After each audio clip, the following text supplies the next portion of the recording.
રાતપાડી Ankleshwar police સ્ટેશનમાં હાજર થવા જઈ રહેલા ધારાસભ્ય ચૈતર વસાવાની પોલીસે નવાગામ ડેડિયાપાડા અટક કરી। 17/12/2024ના રોજ 7:30 વાગ્યાના અરસામાં મળતી જાણકારી મુજબ રાતપાડી અંકલેશ્વર પોલીસ મથકે થયેલી એફઆઈઆરને લઈને ધારાસભ્ય ચૈતર વસાવા હાજર થવા જતાં નર્મદા પોલીસ દ્વારા રોકવામાં આવ્યા છે। મારા ઘરે રાત્રેથી પોલીસ મૂકીને ભયનો માહોલ ઊભો કરવામાં આવે છે, ચૈતર વસાવાએ જણાવ્યું હતું। બ્લાસ્ટમાં મૃત્યુ થયેલા વ્યક્તિઓના પરિજનોને વળતર અપાવ્યું એ અમે ગુનો કર્યો નથી, અમે કોઈ ગુનો કર્યો નથી, એટલે અમે પોલીસ સ્ટેશનમાં હાજર થવા જઈ રહ્યા છીએ। ખુદ ત્યાંના પીઆઈ અને પીએસઆઈ પોતે અરજદાર બને છે, તો એવી તો શું પોલીસની મજબૂરી થઈ ગઈ કે પોતે અરજદાર બને છે ભાઈ ધારાસભ્ય પર? અમે લોકસભા ચૂંટણી લડી ત્યારે પણ આખી પોલીસ અમારી સામે હતી, આખું જિલ્લાનું વહીવટી તંત્ર અમારી સામે ચૂંટણી લડતું હતું। એટલે આ લોકશાહીમાં સરકારો બદલાતી રહી છે। પોલીસના ઉચ્ચ અધિકારીઓને પણ આપના માધ્યમથી અમે કહીએ છીએ, જ્યારે રાજા રજવાડાઓનું પણ રાજ જતું રહ્યું છે, આવનારા દિવસોમાં ભાજપનું રાજ પણ જશે, ત્યારે આવી તમારી ફાઇલો અમને બધું ખબર છે કોણ શું ધંધા કરે છે।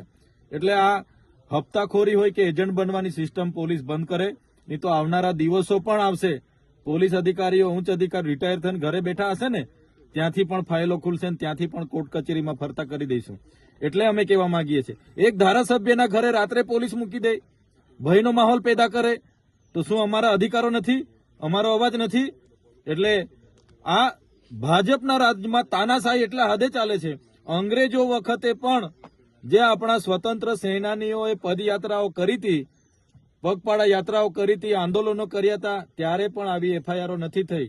અમે શાંતિપૂર્ણ પદયાત્રા કરીને અમારા પર એફઆઈઆરો કરી છે। એટલે જનતા જોગ પણ કહેવા માંગીએ છીએ કે જાગવું પડશે। આજે અમારા પર છે, કાલે તમારો પણ વાળો આવે છે, પણ અમે ડરવાના નથી, અમે લડવાના છે। આ જનતાનો અવાજ ક્યારે પણ દબાવવાનો નથી, જવાના છે। અમે હાજર થવા જઈએ છીએ ને, પોલીસે ખોટી એફઆઈઆર કરી છે, અમે સાચા છે એટલે અમે હાજર થવા જઈએ છીએ। પોલીસ હાજર કરી દે, જેલમાં રાખવાના હોય તો જેલમાં રાખે, અમે તો આ જેલના કપડાં પહેરીને નીકળેલા છે, પૂરી દે, અમને કામ વાંધો છે। પણ જનતાનું જે અમને મત આપીને અમને લોકસભામાં વિધાનસભામાં મોકલ્યા છે, લોકસભામાં પણ 5,22,000 મત મળ્યા છે, તો એ જનતાના ન્યાય માટે અમે લડીશું, અમે અમારા છેલ્લા શ્વાસ સુધી લડીશું। મીડિયાના